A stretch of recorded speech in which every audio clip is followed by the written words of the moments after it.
안녕하세요, 찰리브라입니다. 뉴스를 이런 거 저런 거 찾아보다가 몇 가지 제 눈에 띄는 게 있어가지고, 그리고 되게 오늘 밤이 되게 중요하거든요. 사실 암호화폐한테도 마찬가지고 세계 경제한테도 되게 중요한 아마 파장이 미칠 확률이 높아요. 그래서 그거에 관해서 제가 이번 영상에서는 이제 말씀을 드릴게요. 그래서 먼저 첫 번째로, 뉴스를 바탕으로 만들기는 하지만 개인의 견해가 있으므로 투자하시는데 참고용으로만 시청하시길 바랍니다. 투자에 의한 손익은 개인의 책임입니다를 먼저 말씀을 드리면서 방송을 시작을 할게요. 그래서 이거는 제가 이제 되게 많이 추종하는 어떤 차티스트가 있는데, 그 사람이 이제 예상도죠. BTC 예상 흐름에 관해서 지금 이제 말씀을 드리는 거예요. 그래서 지금 아직까지 비트코인이 파동이 되게 가파르게 일어나지 못했어요. 그래서 만약에 오늘 밤에 미국이나 아니면 유럽에서 어떤 시그널을 보이는 뉴스가 던져지면 그게 어떠한 파장을 일으킬지, 그리고 그 파장이 여파를 비춰서 이 차트대로 지금 예상 흐름대로 갈지는 모르겠지만, 중요하게 바라봐야 하는 시점이 뭐냐면, 비트코인이 1,400달러를 지금 현재 못 뚫고 있잖아요. 1,070달러, 1,080달러 언저리에서 계속 지지부진하게 지금 힘이 없는 상태에서 있는데, 오늘 밤에 뉴스가 뭐라고 나오는지에 관해서 제가 그 시간까지 해서 아마 계산해서 말씀을 드릴 건데, 그건 이제 차후에 말씀드릴 거고, 일단은 1,400불까지 도달을 하면 1,400불부터 9,800불까지 다시 한번 떨어지기 시작을 한다. 그 600달러 정도가 아마 차등에 있으면 9,800불까지 떨어지면 그 구간에서 아마 여러분들이 가지고 계신 알트코인들이 다시 한번 하락을 할 확률이 높아요.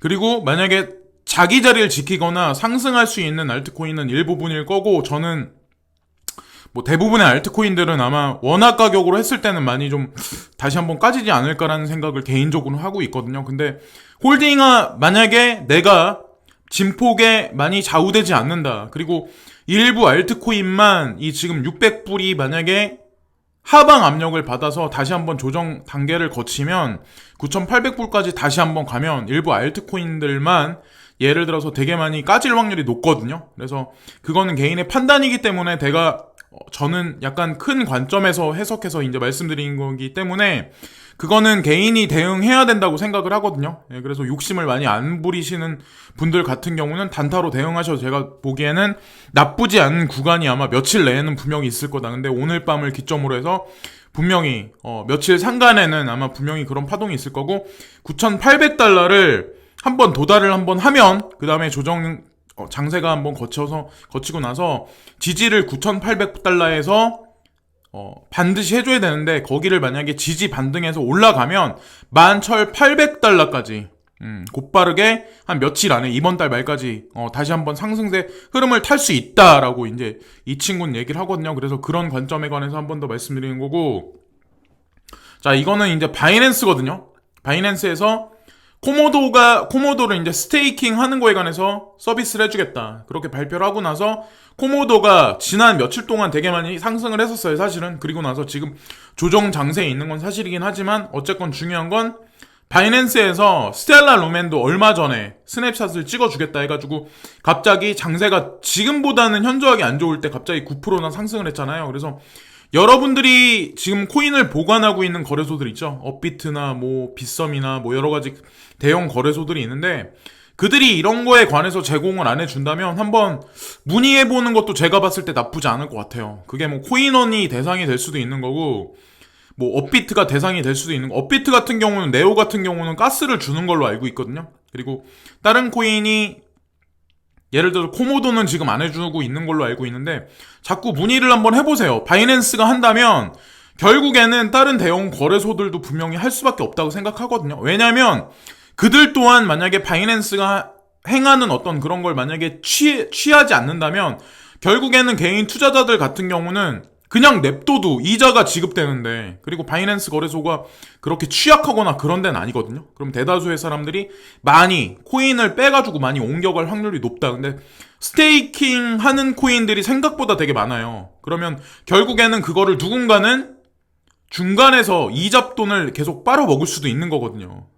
어떤 특정 거래소라고 제가 말씀 못 드리지만 그럴 수도 있다는 거를 가정하에 제가 이제 말씀을 드리는 거예요. 그래서 그것도 한번 전화해서 다들 한번 문의를 한번 해보세요. 그래서 많은 사람들이 아마 문의를 하면 분명히 뭔가 대답을 할 거예요. 바이낸스가 움직이기 때문에. 그래서 그걸 먼저 또 말씀드렸고, 이거는 비트코인 도미넌스 차트거든요. 근데 큰 관점에서 보면 지금 아마 차트적 관점으로 보면 아마 여기 보이시겠지만 헤드 앤 숄더 패턴이야.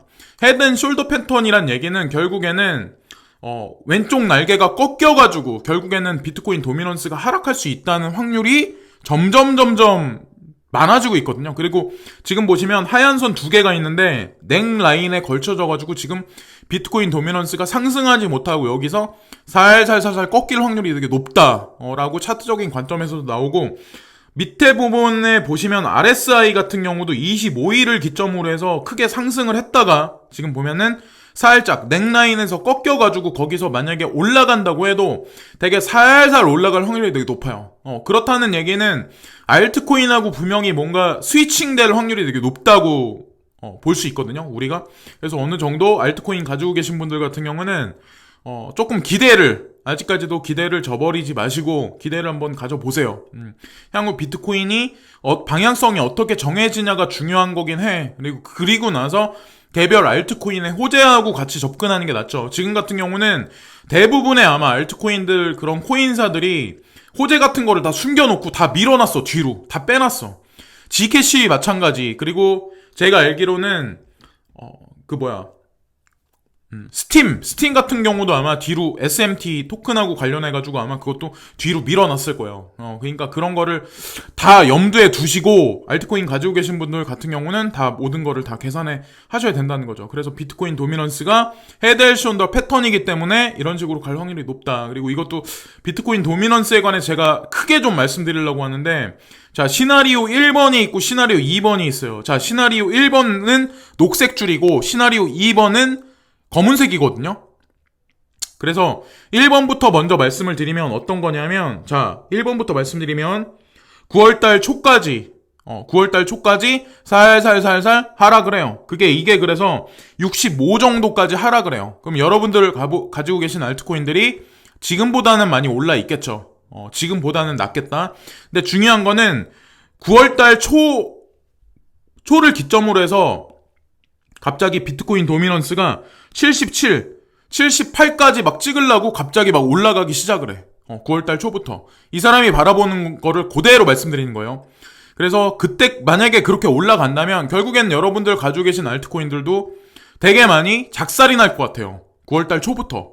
그게 보면은 두 번째 시나리오고, 첫 번째 시나리오는 사실 모든 사람이 바라는 걸 수도 있어. 자, 지금 그래서 비트코인 도미넌스가 점진적으로 쭉 하락을 해. 녹색 선을 따라서 점진적으로 하락을 해요. 이게 점진적으로 쭉 하락을 하는데 가장 많이 가파르게 떨어질 때가 10월달 초까지예요. 지금서부터.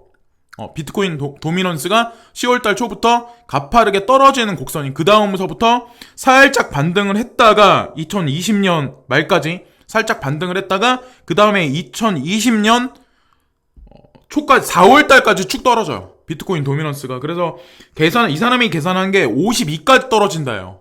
결론 지어서 말하면. 근데 많은 사람들이 어떤 얘기들을 되게 많이 하냐면, 제 주변에 있는 사람들 그리고 많은 고수라는 사람들이 어떤 얘기들을 많이 하냐면, 만약에 올해 말까지 비트코인 도미넌스가 77, 80까지 만약에 진짜 찍는다면 2020년은 그야말로 진짜 최대한 알트코인들이 완전히 진짜 난리 법석을 치는 그런 한 해가 될 거다라는 얘기를 되게 많이 하거든요. 그래서 지금 여러분들이 가지고 계신 알트코인들에 많이 좌절하고 계시거나, 나는 비트코인, 내가 리플코인 10,000원에 팔고 싶은데라고 생각하시는 분들이 아마 되게 많으실 텐데, 올해 여러분들이 바라는 가격까지 그 근방까지 안 오더라도 내년에는 분명히 이 도미넌스 차트 지금 예상 흐름대로라고 만약에 했을 때는 그대로 갈지 안 될지는 모르겠지만, 그래도 어느 정도 역량 있는 사람들이 이런 것도 그리는 거거든요. 그냥 막 아무 계산 없이 그냥 그리는 것도 아니고, 단타하는 사람들은 이런 것까지 이제 신경 안 쓰잖아요. 근데 저는 이제 약간 큰 그림을 보자는 관점에서 이제 말씀드리는 거기 때문에, 어쨌든 중요한 건 두 가지 시나리오가 있기 때문에 나중에 보셔가지고 캡처를 해두셨다가 한번 대입을 한번 해보세요. 참고적 관점으로. 그래서 1번 시나리오대로 갔으면 하는 게 제 개인적인 소망이에요. 그래서 지금서부터 이제 8월 달부터 들어가서 10월 초까지면 딱 2달이거든요. 이 제가 말씀드린 날짜가 계속 밀어졌어. 그리고 제가 뭐 신이 아니기 때문에 그걸 말씀드릴 수도 없고, 제가 추종하는 차티스트들도 다 그렇게 계속해서 말을 해왔기 때문에 저도 추종을 했던 거기 때문에 뭐라고 제가 말씀은 못 드리겠어요. 저도 그들을 블레임하지 않기 때문에 여러분들한테 저를 블레임하지 말라고는 말씀 못 드려. 근데 모든 거는 선택과 어떤 그런 거는 집중은 개인의 판단인 것 같아요. 그래서 어쨌건 중요한 건 1번 시나리오, 2번 시나리오대로 가더라도 가장 중요한 건 뭐냐면 내년은 진짜 알트코인한테 되게 굉장한 한 해가 될 거다라고 하는 거에 관해서는 이 차트적 관점으로 해서 예상 흐름대로 해도 모든 것이 다 맞아 떨어지죠. 예, 그래서 한번 기대를 한번 가져봐야 된다. 근데 중요한 거는 만약에 진짜 이 사람이 말한 대로 9월달 초부터 무슨 일이 생겨서 갑자기 비트코인이 올해 말까지 갑자기 급등을 막 해버리면 그때는 진짜 그 전에 여러분들 가지고 계신 알트코인을 다음 한 달 내에 한 달 동안 계속 비트코인 도미넌스가 빠지니까 그때 정도에는 반드시 비트코인으로 빨리 옮겨가야 된다는 거죠. 그리고 나서 나중에 알트코인을 사셔도 늦지 않으니까. 그래서 그 비율을 너무 알트코인만 100% 많이 하지 마시고 33% 정도만.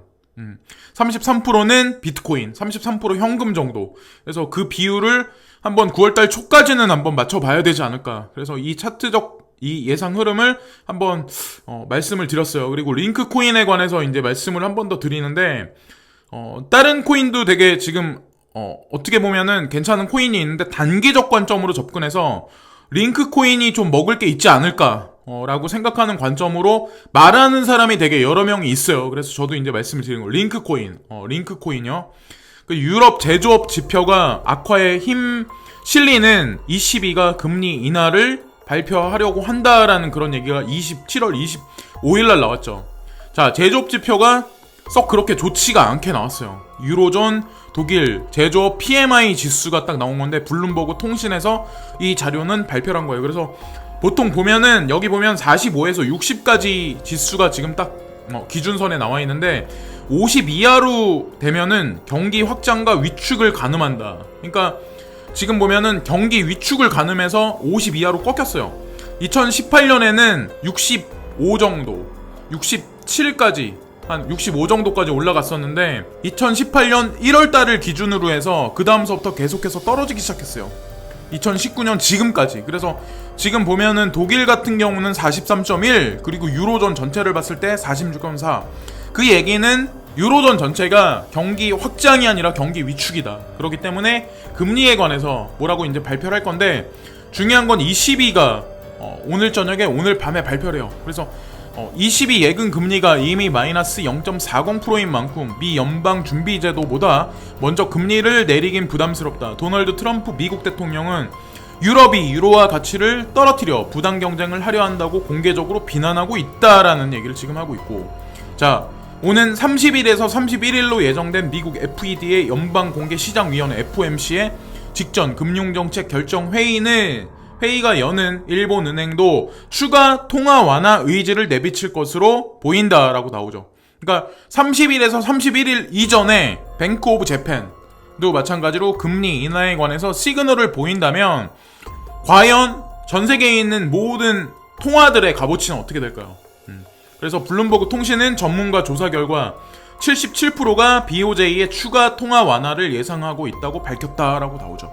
ECB도 금리 인하하겠다. 그리고 뱅크 오브 재팬, 일본 같은 경우도 기축통화의 아베노믹스를 계속해서 진행시키겠다라는 그런 거를 얘기를 하죠. 그리고 30일하고 31일 날이 FED에서 FOMC 회의에서 금리 인하에 관해서 발표를 하기 때문에 여러 가지 것들이 아마 맞춰지면 여러분들이 투자하고 계시는 암호화폐가 제가 봤을 때 나쁘지 않게 흘러갈 거라고 보는 거고, 자, 이거 오늘 밤이에요. 7월 25일 날 목요일 밤 유럽 경제지표 및 연설 일정이에요. 오늘 밤이. 자, 그래서 8시 45분부터 9시 30분까지가 여러분들이 주의해서 보셔야 돼. 암호화폐도 한번 주의해서 한번 지켜봐 보세요. 8시 45분부터 9시 반. 그래서 유럽의 금리 발표가 이 시간에 있게 돼요. 그래서 8시 45분 유럽의 중앙은행이 기준금리를 결정하게 되고 9시 30분에 ECB 기자회견을 공식적으로 열어요. 그래서 여기서 뭐라고 발표하는지, 그리고 그게 시장에 어떤 파장을 미치는지 한번 그래서 지켜보세요. 8시 45분이니까 한 9시부터 9시 반 정도를 한번 지켜보시면 제가 봤을 때 재미난 일이 있을 것 같고, 자, 미국도 마찬가지로 오늘 되게 중요한 뉴스거리를 발표를 해요. 자, 9시 반에는 신규 실업 보험 청구 자수에 관해서, 이거에 관해서 발표를 해요. 자, 그리고 7월 20일 날 주간 거를 지금 발표하는 거죠. 그러니까 경제가 어떤지에 관해서 우리가 알 수 있어. 신규 실업보험 청구자 수니까. 자, 그리고 9시 반에는 6월 내구제 수주에 관해서, 그러니까 내수 경기에 관해서 우리가 알 수 있고, 9시 30분에는 6월 상품 수지에 관해서, 무역에 관해서 우리가 알 수 있어요. 그러니까 지금 보면은 거기다가 10시에는 미국 증권거래위원회 투자자문위원회의 분기 회의가 발표돼요. 그래서 그리고 다음날 새벽 26일이죠. 보시면은 다음날에는 보시면 26일 날에는 제조업 활동지수 발표, 그게 0시에 12시에 발표되고, 새벽 5시 반에는 미국 외국 중앙은행 미국채 보유량이 발표가 되고, 5시 반에는 연방준비제도 할인 창구 대출. 그러니까 오늘 밤이 되게 중요해요. 암호화폐한테도. 이번에 이게 나오는 게. 그래서 22 BOJ 그것도 아마 지금서부터 오늘 말고 이제 다음 주에 넘어가기 전에 아마 시장에 영향력을 끼칠 확률이 되게 높다. 그거를 말씀을 드리죠. 그래서 결국에는 이런 지표들이 발표가 되면 저는 암호화폐한테 나쁠 거라고 생각 안 하거든요. 개인적으로 보기에는. 자, 골드하고 실버에 관해서 한 번 더 이제 말씀드린 거고, 다우존스, 나스닥, S&P 500 지수, US 달러 인덱스에 관해서 지금 나와 있는 대로 다우존스, 나스닥은 지금 그냥 한참 막 오르다가 지금 이런 상태야. 지금 현재 상태가. 그래서 오늘 금리를 ECB에서 뭐라고 발표하나 저도 이제 궁금하거든요. S&P 500 지수는 3019야. 되게 많이 올랐어요. 거의 저는 정점을 찍었다고 생각을 하고, 자, 중국하고 여기 나와 있는 전 세계 10대 국가가 있어요. 가장 파워풀한 국가. 우리나라를 어떤 사람들이 봤을 때 보통 일반적으로 생각하는 분들이 우리나라가 왜 여기 들어가지라고 말씀하시는 분들이 있겠지만, 국격이 옛날의 국격이 아니라는 거죠. 그건 아마 여러분들이 다른 나라 가서 살아보시거나 왔다 갔다 많이 해보시면 아마 그걸 느끼실 거고, 다른 나라가 우리나라를 바라보는 어떤 시각이 많이 바뀐 것도 사실이에요. 예전에 한국을 바라보는 시각하고. 자, 근데 여기서 보면은 10개의 국가가 있는데, 자, 이들이 지금 어떻게 보면은 세계 기축통화라는 어떤 그 국가들이 있죠. 지금 보면은 여러 개의 국가들이 있는데, IMF 통화 바스켓에 있는 7개국의 국가도 여기 많이 속해 있고, 포함 안 된 국가들도 있어. 근데 중요한 거는 지금 전체 그림을 봤을 때 미국하고 중국이 영역 분쟁, 어떤 무역 전쟁, 지금 보면은 그 그림에서 노란 선으로 제가 표시를 해놨고, 하얀 선으로 제가 표시해 놓은 거는 일본하고 한국하고 일본에 관해서 제가 표시를 해놓은 거예요. 지금 보면은. 자, 여기도 지금 보면은 뭐 무역 분쟁, 뭐 어떤 이념 갈등, 뭐 하여튼 뭐 여러 가지 지금 수출 규제, 뭐 어떤 것도. 그래서 어쨌든 분쟁이라는 어떤 그 다이어그램 안에서는 결국에는 이 4개 나라가, 결국에는 10개 나라 중에 4개 나라는 극악으로 지금 치닫고 있는 거예요. 미중 갈등 같은 경우도 이번에 29일인가 30일 날 제가 알기로 미국 대표단이 방중하는 걸로 알고 있거든요. 근데 거기서 시그널이 어떻게 나오냐에 따라서 여러분들이 투자하고 있는 암호화폐도 분명히 갈림길에 설 거라고 생각해. 차트적인 관점으로 봐도 마찬가지고. 아시죠? 아까 제가 말씀드렸던 9,800달러까지 떨어졌다가 올라가는 기점. 그 올라가는 기점에 시그널을 분명히 여기 나와 있는 국가들이 뭔가 불안감을 조성하고 분쟁이 일어나면 저는 더 극대화될 거라고 생각을 하는 거고, 한일 갈등도 마찬가지야. 결국에는 여기 나와 있는 여러 가지 국가들이 결국에는 분쟁을 일으켜서 우리나라가 금리 인하해야 된다. 너네 나라도 금리 인하해야 된다. 중국도 돈을 찍어내야 된다. 일본도 아베노믹스를 한다. 그리고 우리나라도 이주열 총재가 금리 인하하겠다는 그런 말씀을 분명히 하셨죠. 거기다가 더 웃긴 거는, 자, 여기 보면은 파란색 선으로 제가 그어놓은 게 있어요.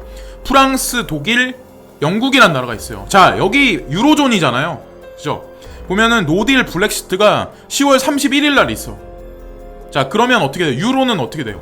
그러니까 제가 말씀드리는 거는 전 세계를 움직이는 10개의 국가가 있어요. 지금 말씀드렸다시피 어쨌든 중요한 건 이런 나라들이 불안감이 극대화되고, 브렉시트가 됐든 한일 갈등이 됐든 미중 무역 갈등이 됐든 어쨌든 여러 가지 것들은 우리가 지금 가지고 있는 현존하는 어떤 그 통화들, 그거에 관해서 값어치를 뚝뚝 떨어질 수밖에 없고, 이들은 이런 어떤 갈등을 통해서 우리가 양적 완화를 해야 된다.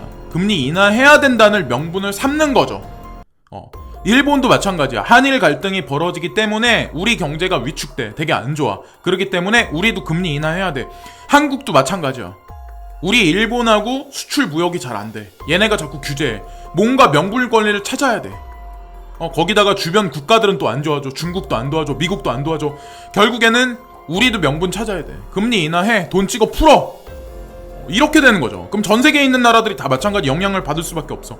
다 녹색으로 제가 빗금 쳐놓은 게 3개 국가가 있어. 터키가 있고 인디아가 있고 러시아가 있어요. 이들 나라는 근데 여기서 예외가 되냐? 그건 아니라는 거죠. 결국엔 이들 나라들도 무역을 해서 먹고 살고 다 옆 나라하고 다 관계가 있어요. 터키 리라화가 환율이 계속 떨어진 지가 되게 오래됐어요. 제가 아는 걸로는 아마 10년 동안 계속 떨어진 걸로 알고 있어요. 아마 차트적으로 접근하셔도 그렇게 보시면 아마 알 거 됐고, 얘네도 마찬가지로 그럼 뭔가 대안을 찾아내야 돼. 그렇기 때문에 여기 나와 있는 국가들이 의도적이든 의도적이지 않든 유의미한 뭔가 목표물을 설정이 됐기 때문에 분명히 미중 갈등이 일어났고 한일 갈등도 여기서 계속해서 일어난다고 생각을 하는 거예요. 제가 이제 실수했던 게 뭐냐면 그러니까 이번 주까지 한일 갈등이 마무리될 거라 생각을 했는데 금리 인하에 관한 뱅크 오브 재팬에서 금리 인하에 대한 시그널하고 뭐 양적 완화라든가 그런 거를 시그널 발표하려면 극악으로 몰아갈 거야. 아마 한일 갈등 같은 경우도 제가 그건 좀 생각이 좀 짧았던 것 같아요. 그래서 여러 가지 것들을 여러 가지 여기 국가들이 있는데 러시아도 포함해서 인디아도 마찬가지로 다 포함이 안 된 것 같지만 다 얽혀 있다. 그래서 최종적으로 제가 정리해서 말씀을 드리면 지금 지지부진한 여러분들이 투자하고 있는 암호화폐가 결국에는 이 우리가 생각하는 전 세계 이제 10개국이가 되는 여러 가지 국가들이 그리고 과반수 이상 10개국이니까 7개국 국가는 거의 어떻게 보면은 지금 분쟁에다 휘말려 있거든요. 프랑스도 마찬가지, 독일도 마찬가지, 영국도 마찬가지잖아요. 유로존에서는. 자, 미국, 중국 마찬가지, 한일 마찬가지. 그죠? 제가 반복해서 죄송한데 저는 약간 그렇게 지금 관점을 바라보고 있어요. 그렇기 때문에 전 세계는 돈을 풀어야 되고 금리 인하할 수밖에 없다. 돈과 부친 떨어질 수밖에 없고 새로운 금융통화 시스템이 올 수밖에 없다. 그래서 이 사진 한 장에 여러 가지 것들을 제가 담아서 이제 말씀을 드렸죠. 그래서 지금 지지부진한 어떤 관점이 있고 그렇기 때문에 여러분들이 지루하시겠지만 오늘 저녁에 한번 지켜봐 보세요. 어떤 일이 벌어지나. 저도 이제 궁금해서 이따 깨면서 한번 깨 있어가지고 이따 오늘 잠은 조금만 더 늦게 자더라도 그리고 내일 새벽에 미국의 소비자 구매자 지수나 여러 가지 것들이 이제 발표하니까 오늘 밤이 아마 제가 봤을 때 분기점이 되지 않을까. 그래서 한번 지켜보시기 바랍니다. 지금까지 찰리 브라운이었고요. 언제나 감사를 드리며 구독과 좋아요 부탁드리고 시간 되시는 분들은 광고 시청 한 편씩 부탁드립니다. 항상 진심으로 감사합니다.